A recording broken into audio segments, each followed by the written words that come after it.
కృష్ణకుమారి గారు నమస్తే అండి. నమస్తే అండి. మేడం, నేను కర్మ సిద్ధాంతాన్ని నమ్మను. కానీ కొన్ని కొన్ని ఉమ్, చూసినప్పుడు కర్మ సిద్ధాంతం ఉందేమో అనిపించేలా ఉంటుందండి.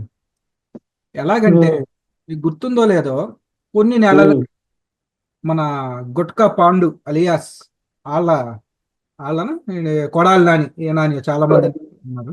కొడాలి నాని గారు ఆయన ఏమి ఇచ్చాడంటే, మమ్మల్ని టచ్ చేసి చూడండి రా, నన్ను గాని వంశీని గాని, ఆ దూరంపూడిని గాని, ఇంకా ఎవరెవరో పేర్లు అంబటి రాంబాబుని గాని, జగనన్నను గాని, సజ్జలను గాని, అంటే లిస్ట్ ఇచ్చాడు అనమాట. ఆయన హిట్ లిస్ట్ ఇచ్చి ఒక్కళ్ళన టచ్ చేసి చూడండి అంటూ, ఆ ఓ మై సన్స్ తెలుగులో అనమాట, అలా ఉమ్, రకరకాలుగా తిడుతూ మొత్తం ఉమ్, ఇచ్చాడు. అదొకటి. రెండోది, చంద్రబాబు నాయుడు గారు అప్పట్లో జైల్లో ఉన్నప్పుడు ఒక పిటిషన్ పెట్టుకున్నారు, దోమలు కుడుతున్నాయి, రెండు ఉమ్, ఒప్పించండి, నాకు వేడి నీళ్ళతో స్నానానికి అనుమతి ఇవ్వండి, ఇలాగేదో ఆయన వయసు రీత్యా ఆయనకు కావాల్సినటువంటి బేసిక్ థింగ్స్ అడిగాడు ఆయన. అప్పుడు కూడా ఉమ్. మళ్ళా మన గుట్కా పాండు వచ్చి, వీడికి రంభా వరసి మేనక వచ్చి డ్యాన్సులు చేస్తారా, దోమలు కొట్టకపోతే ఏమవుతాయి, వీడికి వేడి నీళ్ళు కావాలా ముసలోడు, అది ఇది అన్నాడు. ఇవాళ చూస్తే పేపర్లో ఇంటి భోజనం అనుమతించండి, మంచం ఇప్పించండి. మంచం దేనికండి, ఈయనకి ఇరగొడ్డాక? నాకు అర్థం కాక అడుగుతాను. చెప్పండి మేడం. అంటే కర్మ గట్టిగా ఆ, తాచుపామి కాటేసింది అంటారా? ఈ ఎవరైతే ఈ ఆ, నోటి గబ్బుగాళ్ళు కదా వీళ్ళు, వీళ్ళని. అంటే నా దృష్టిలో కర్మ పనిచేసిందని కాదు కానండి. అంటే ఏదైనా ఒకటే కర్మ రిటర్న్స్ అంటారు కొంతమంది. ఆ వీళ్ళ ప్రీతమ నాయకుడు, ప్రీతమ ఫ్రెండ్ టెంపర్ సినిమాలో జూనియర్ ఎన్టీఆర్ కూడా అంటాడు కదా, కాలం అందరి దోల తీర్చేస్తుంది అని. అట్లా ఎలా అనుకున్నా గానీ, కాకపోతే అందరూ జైలుకి వెళ్లకుండా కొందరే ఎందుకు వెళ్తున్నారు అనే దానికి మనం మాట్లాడుకుంటే గనక, రాజకీయాల్ని రాజకీయాలుగా చేసి ఉన్నట్లయితే గనక ఇలా జరిగి ఉండేది కాదు. ఇప్పుడు మీరు ఆ, ఇబ్బడి ముబ్బడిగా ఆస్తులు సంపాదించి ఈ ఆస్తుల్ని కాపాడుకోవటం కోసమే మీరు పార్టీలు మారారు అంటాను నేను. ఇక దీనికి ఆ పాతుప శాస్త్రం అంటారా, లేకపోతే ఇంకోటి అంటారా, ఇంకోటి అంటారో, దీనికి తిరుగులేదు నేను చెప్పిన దానికి. ఎందుకంటే అది వాస్తవం కాబట్టి. ఎప్పుడైనా చరిత్రలో వాస్తవాలే మిగులుతాయి. కథలు కట్టుకథలు అన్నీ కొట్టుకుపోతాయి గాలికి. ఇతను వల్లభనేని వంశీ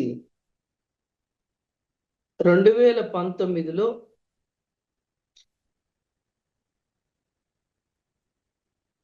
తెలుగుదేశం పార్టీని ఓడించడానికి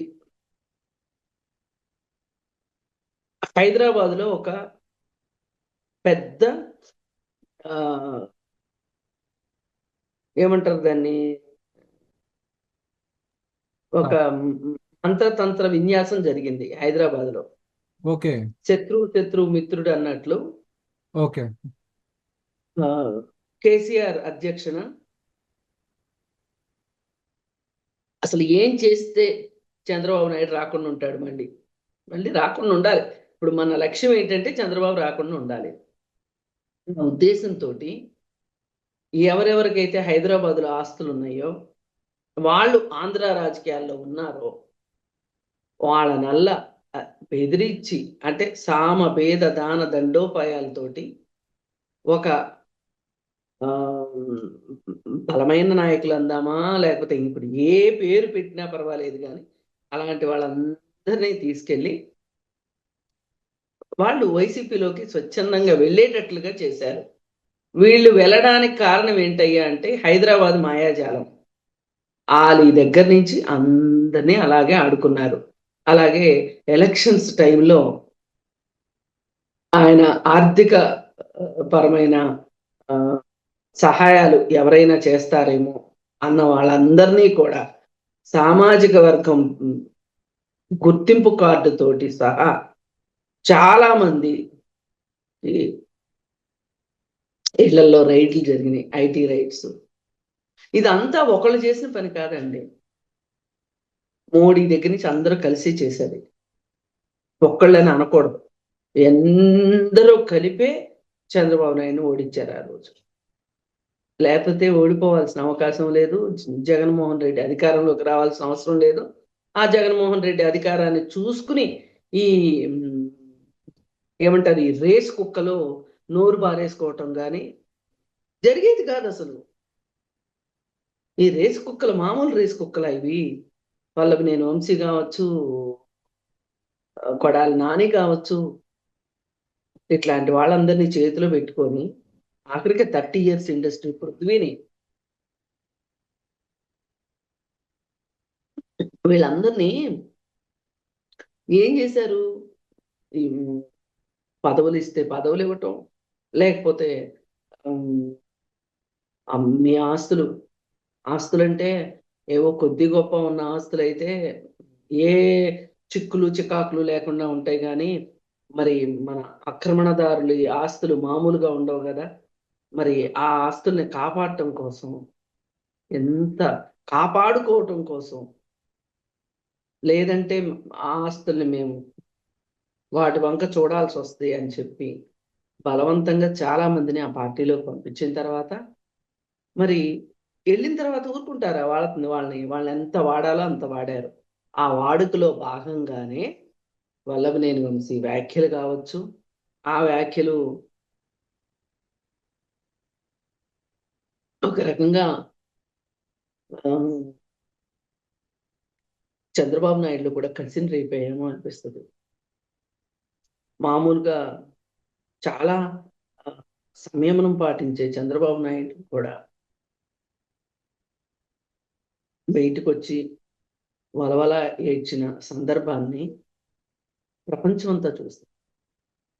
రాజకీయాలతో సంబంధం ఉన్నవాళ్ళు, సంబంధం లేని వాళ్ళు, చెత్త రాజకీయాలను పక్కన పెట్టేసిన వాళ్ళు ప్రతి ఒక్కళ్ళు మళ్ళీ రాజకీయాల వైపు చూడడం మొదలెట్టారు. అంటే రాజకీయాల్లో చేరిపోయారని కాదు. రాజకీయాలు ఇంకా మేము ఈ పేపర్లు చదవలేము, ఏం చదివినా బూతులే కదా, ఈ టీవీల్లో వచ్చే ఎన్ని బూతులే కదా, ఈ ఈ ఈ కార్యక్రమాలు చూస్తున్నాం. ఇప్పుడు రాజకీయ నాయకుల కార్యక్రమాలు వస్తుంటే గనక పిల్లలు అన్నం కూడా తినట్లేదు అనేటంత దరిద్రపు వాతావరణాన్ని వీళ్ళు క్రియేట్ చేసేశారు. అయితే మళ్ళీ అయినా సరే మళ్ళీ చూడాలి అని మొదలెడితే మళ్ళీ అవే బూతులు, మళ్ళీ అవే మాటలు. అసలు ఎందుకు కొరగాని? అంటే రాజకీయాల్లో కొరగాకపోవటం నా ఉద్దేశం మనుషులుగా కాదు. మనుషులుగా అందరూ ఒకటే. కానీ రాజకీయాల్లో మాట్లాడాలంటే ఒక స్థాయి, ఒక సంస్కృతి, ఒక సంస్కారము ఉండాలి. అలా ఏమీ లేని వాళ్ళు కూడా అధికార ప్రతినిధుల అవతారాలు ఎత్తి వాళ్ళు మాట్లాడిన మాటలు, శ్రీరెడ్డితో దగ్గర నుంచి ఇంతమందితో ఎలాంటి వాళ్ళతోటి మాట్లాడించారు చూసాం మనం. ఇవన్నీ చూసినవే. గుంటనక్క కథలు చెప్పించారు. ఇవే మాటలు వల్లభనేని వంశీ నోట్లో నుంచి పాత వీడియోలు ఇప్పుడు బయటకు వస్తుంటే కనపడుతుంది. గుంటనక్కని అన్నాడు వల్లభనేని వంశీ. మరి ఇవన్నీ చేసిన తర్వాత అన్నిటికన్నా హైలైట్ ఏంటంటే మనం ఎంత చెప్పుకున్నా వేస్తే ఒకే ఒక్కటి వీడియో ఇప్పుడు మీడియాలో చక్కర్లు కొడుతుంది. చక్కర్లు కొడుతుంది అనకూడదు, ఇంకా స్పీడ్గా రాకెట్ మాదిరి వెళ్తుంది. నిన్న మొన్నటి వరకు ఎంతో కొంత కొడాలి నాని అంటే ఏమో ఎప్పటి నుంచో తెలుగుదేశంలో ఉన్నాడు, ఎన్టీఆర్ ఫ్యామిలీకి కాస్త ఎన్టీఆర్ ఫ్యామిలీ అంటే చాలా పూనకాలు వచ్చేస్తాయి, హరికృష్ణకి వీరభక్తుడని, ఇలా రకరకాల మాటలు కొడాలి నానికి ఉండేవి. అలాంటి కొడాలి నాని ఇచ్చిన స్టేట్మెంటు చూస్తే ఏమేం మాట్లాడాడు? కొన్ని అయితే నేను ఉచ్చరించను కూడా. ఆయన సింపుల్ గా చెప్పింది దాని సారాంశం ఏంటంటే,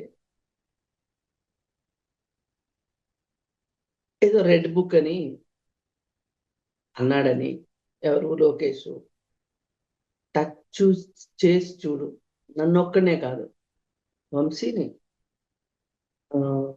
ద్వారంపూడిని, ఇంకా వగేరా వగేరా దరిద్రపు సంత మొత్తాన్ని వీళ్ళందరూ ఏదో పెద్ద రాజకీయ నాయకులు అయినట్లు.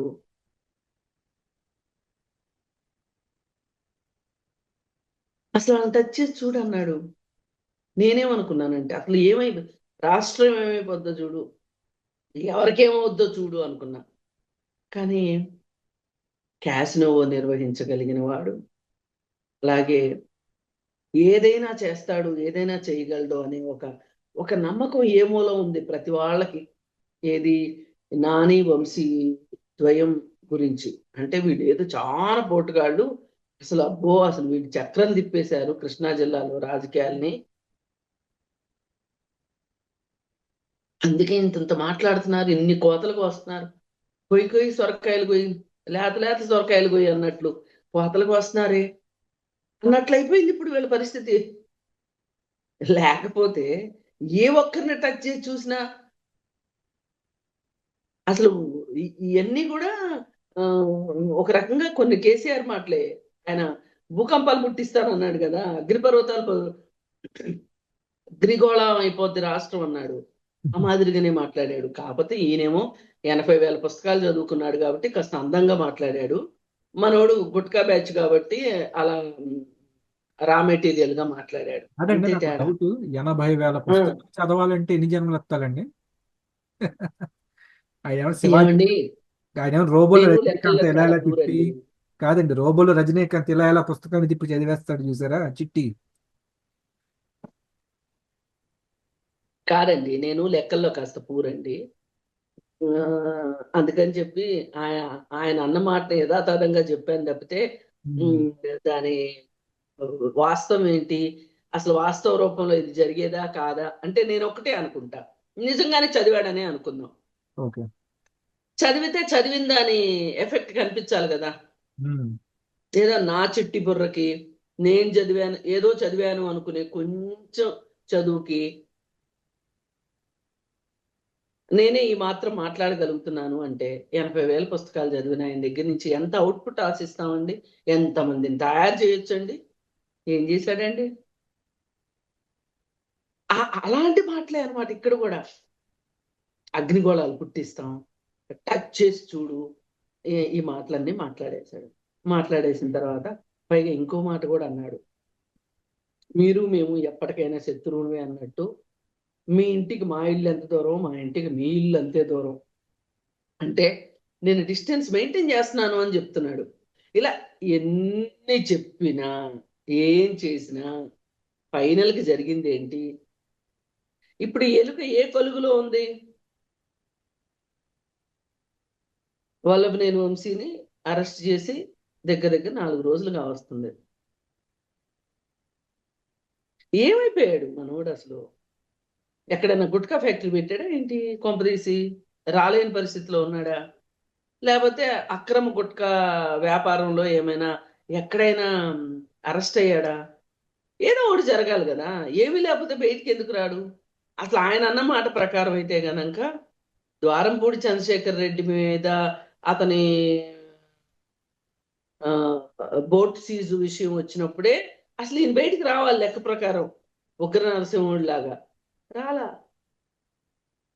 ఏ- అంటే ఇప్పుడు దీన్ని బట్టి మనకు అర్థమైంది ఏంటంటే, ఇది నేను లేస్తే మనిషిని కాదంటారు కొంతమంది. ఇప్పుడు కొన్ని సినిమాల్లో, సినిమాల్లో ఇప్పుడు లేరు అంత గొప్ప నటులు నన్ను అడిగితే. రాజనాల ఊ అంటే తొడగొడుతుంటాడు, ఊ అంటే మీసాల మీద వేస్తుంటాడు. నా దగ్గర కత్తులు ఉన్నాయి, కటార్లు ఉన్నాయి, అది చేస్తా ఇది చేస్తా ఊ అంటుంటాడు. ఏమి చేయడు. టైప్లో అయిపోయాడండి. ఏంటి అసలు ఎక్కడున్నాడు? కనీసం ప్రెస్ మీట్ పెట్టి ఇలా చేయడం కరెక్ట్ కాదనైనా ఖండించలేదు ఏంటి అసలు? ఏమన్నా చేస్తాడనేది వేరే విషయం. టచ్ చేస్తే భూగోళం బద్దలైద్ది అనేది తర్వాత విషయం. బద్దలు చేద్దు కానీ అది వేరే విషయం. కనీసం పైగా మీరు అన్నది ఇక్కడ పర్ఫెక్ట్ గా సూట్ అయింది అనుకుంటా. కర్మ ఎవరిని వదిలిపెట్టదు అని. ఆ రోజు వీళ్ళు చంద్రబాబు నాయుడు జైల్లో ఉన్నప్పుడు మాట్లాడిన మాటలు అసలు తలుచుకుంటే ఆ మాటలకి అప్పుడు మీరు మాట్లాడించిన పెయిడ్ బ్యాచ్ తోటి, ఇది అసలు పెయిడ్ బ్యాచ్ అంటే ఇది రాజధాని విషయంలో పోరాటం చేసిన, ఉద్యమం చేసిన మహిళలు కాదు పెయిడ్ బ్యాచ్, ఇది పెయిడ్ బ్యాచ్. ఈ పెయిడ్ బ్యాచ్ తోటి, పెయిడ్ ఛానల్స్ తోటి మీరు ఏ విధంగా అసలు ఈ మొత్తం చంద్రబాబు నాయుడు పని అయిపోయింది, ఇంకా జైల్లోనే గుండె అయిపోద్ది అన్నంత లెవెల్లో చెప్పుకుంటా వచ్చారు. వస్తే ఆయన అయ్యో చిన్న చిన్న సౌకర్యాలు అడిగితే ఇవ్వకుండా, ఆ ఏజ్ నేను ఇండియన్ టాయిలెట్ వాడలేను అంటే అది పెద్ద విషయం. దాని గురించి బయటికి, అసలు అన్నిటికన్నా మించింది ఏంటంటే, ఈ రోజు జైల్లో వంశీ ఎలా ఉన్నాడు అని ఒక ఫోటో తీసి బయటికి తీసుకురావటం సెకండ్స్ లో పని. మరి వీళ్ళు జైలు ఏంటి అసలు, వీళ్ళకి శివునెత్తురు లేదేమో నన్ను అడిగితే. ఆడన్నట్టు అదే ఆ, గుట్కా నాని అన్నట్లు, మీకు శివునెత్తు ఉందరా, మీకు శివునెత్తురు ఉందా అని మాట్లాడతాడు కదా. నిజంగానే వీళ్ళకి కూడా శివునెత్తురు లేదేమో, అలా అనాలనిపిస్తుంది. అసలు కూడా వల్లభనేని వంశీ అనేవాడు జైల్లో దినచర్య ఎలా ఉంది అని ఒక షూట్ తీసి బయటి ప్రపంచానికి వదలటం ఎంతసేపు అండి. మరి చంద్రబాబు నాయుడు అలాగే కదా చూపించారు. మీరు చేసిన పని రెండో వాళ్ళు చేస్తే తప్పు ఎట్లా అవుతుంది? కాకపోతే అలా చేయటం చట్టవిరుద్ధం, చేయరు. లేకపోతే ఆయన నాకు ఇంటి భోజనం కావాలన్నాడు, తప్పులేదు. చాలా మంది అడుగుతారు ఇంటి భోజనం. మేబీ మరి చంద్రబాబు నాయుడు గారు ఇంటి భోజనం తెప్పించుకున్నారు లేదో నాకైతే తెలియదు, కానీ ఆయన రెండు మూడు విషయాలు అయితే అడిగారు. వేడి నీళ్ళు ఒకటి, దోమలు కుడుతున్నాయని కానీ ఇట్లా కొన్ని విషయాలు అడిగారు. సరే, అవి ఎంతవరకు చేశారో ఏంటో ఇప్పుడు అప్రస్తుతం. ఈయన ఈయన వయసుకి, ఈయన స్టామినాకి ఆ, మరి యవ్వనం పొంగి పొర్లుతున్న వల్లభనేని వంశీకి అవసరమా ఈ సౌకర్యాలు? ఒకసారి గుర్తు తెచ్చుకోండి. కానీ ఒకటి, వీళ్ళతోటి జగన్మోహన్ రెడ్డి ఇంటరాక్ట్ అయినప్పుడు మీరు ఇన్ని మాటలు మాట్లాడమంటున్నారు, ఒకవేళ రేపు పొద్దున మా పరిస్థితి బాగలేక మేము జైలుకి వెళ్తే మా పరిస్థితి ఏంటి అంటే, జైల్లో ఏమేమి సౌకర్యాలు ఉంటాయో, ఏమేమి అతిక్రమణలు చేయొచ్చో, డబ్బుంటే ఏమేమి ఎట్లా చెయ్యొచ్చో అవన్నీ చెప్పుకుంటాడు బహుశా జగన్మోహన్ రెడ్డి. ఎందుకంటే ఆయన 16 నెలల్లో ఆయన ఒక టెన్నిస్ కోర్టే వేయించుకున్నాడు జైల్లో. మరి అలాగే చెప్పుంటాడు వీళ్ళకి కూడా పాపం.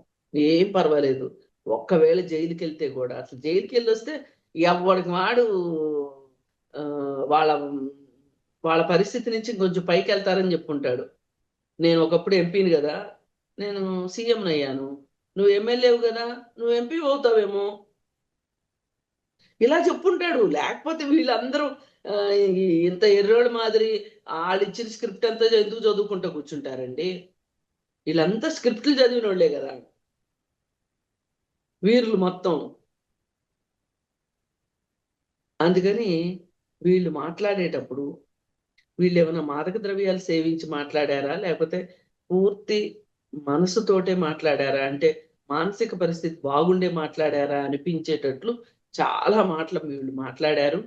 ఇవాళ ఆ వాస్తవంలోకి వస్తే, ఇవాళ అలా మాట్లాడలేని పరిస్థితి, తమని తాము సమర్థించుకోలేని పరిస్థితి, తమని తాము రక్షించుకోలేనంత పరిస్థితిలో వీళ్ళు వెళ్ళిపోయారు. ఇప్పుడు ఇలాంటి పరిస్థితిలోకి వెళ్ళిన వాడి గురించి ఆలోచించటం జగన్మోహన్ రెడ్డి దృష్టిలో టైం వేస్ట్. ఆయన ఎప్పుడు పథకాలు రచిస్తూ ఉంటాడు కదా. ఆ విషయంలో చూస్తే ఇంక ఇక అయిపోయినాయి గౌన్ కేసులు ఇవన్నీ. వాళ్ళు ఏదైతే అది అవుతారు అని అనే పరిస్థితి వాళ్ళ వైసీపీలో ఉంది. ఇతను రక్షించడానికి కూడా ఎవరు ముందుకు రావట్లా, రక్షించడానికి కనీసం స్టేట్మెంట్లు ఇయ్యట్లా. ఈ పరిస్థితి ఇంత దారుణమైన పరిస్థితి ఒక్క 5 సంవత్సరాల కాలంలో చూస్తాము అని వల్లంనేని వంశీ వాళ్ళు కానీ, నాని వాళ్ళు కానీ ఉమ్, ఊహించుకుని ఉంటారు. కాకపోతే చాలా మంది కార్యకర్తలు ఆశించినట్లు అసలు చంద్రబాబు నాయుడు అధికారంలోకి వచ్చిన తెల్లారి ఎందుకు జరగలేదు అని చాలా మంది ఉక్రోష పడిపోయారు. ఉక్రోష పడిపోతే ఆ ఉక్రోషానికి ఒకటే సమాధానం, వాళ్ళకిలాగా చట్ట వ్యతిరేకంగా నేను చెయ్యను, చట్టం ప్రకారమే చేస్తాను, చట్టం ప్రకారం నేను శిక్షిస్తాను, చట్టం తన పని తాను చూసుకుంటది అనే విషయంలో ఆ, ఆ పందాలోనే ఆంధ్రప్రదేశ్ ప్రభుత్వం నడుస్తుంది అని అనిపిస్తుంది. అందుకే కాస్త లేట్ అయినా పర్వాలేదు, ఏం పర్లా, ఎక్కడికండి ఎవరు ఇప్పటికిప్పుడు ఇవాళే ఈ ప్రపంచానికి ఆఖరి రోజా కాదు కదా. అవును. అందుకని చెప్పి చట్టం తన పని తాను చేసుకుంటూ పోతుంది. ఆ, పరిస్థితులు బాగోపోతే తాడే పామై కరిచింది అన్నట్లు, తన చెప్పులో రాయి వచ్చి తన కన్నే పోయింది అన్నట్లు, అసలు కేసు పోయింది. కొసరు కేసుకి సారు మరి ఆయన మేధావితనం, మరి మరి ఏమో ఆయన ఆయన ఆయన చాలా మేధావిని అనుకుంటాడు. మరి ఏం జరిగిందో ఏంటో పాపం, ఎవరు పిచ్చి బియ్యం పెట్టారో తెలియదు కానీ, ఇట్లాంటి సలహా ఎవరు ఇచ్చారో తెలియదు కానీ, అనవసరంగా ఆ సత్యదేవుని కిడ్నాప్ చేసి ఇది దారిపోయేదాన్ని నెత్తినేసుకున్నట్టు అయింది. మామూలుగా అయితే ఆ, అప్పుడప్పుడు కోర్టుకు వెళ్లాల్సి వచ్చేదేమో, ఉమ్, అది కూడా మనకి ఇష్టం లేదు. అది కూడా మనకి ఇష్టం లేక ఇది వన్ టైం సెటిల్మెంట్ లాగా తేల్చేద్దాం అనుకున్నాడు. అవును. అది కాస్త ఇలా అయింది. ఏదో అంటారు చూడండి, ఐవారం చేయబోతే కోతి అయింది అన్నట్లు అయింది చివరికి. ఆ, చూద్దాం మేడం. మరి ఈ వంశీ కష్టాలు అని ఏమైనా పుస్తకం రాస్తే బాగుంటుందేమో. అంతకు మించి ఎక్కువ కోరుకోవాలని లేదు. ధన్యవాదాలండి.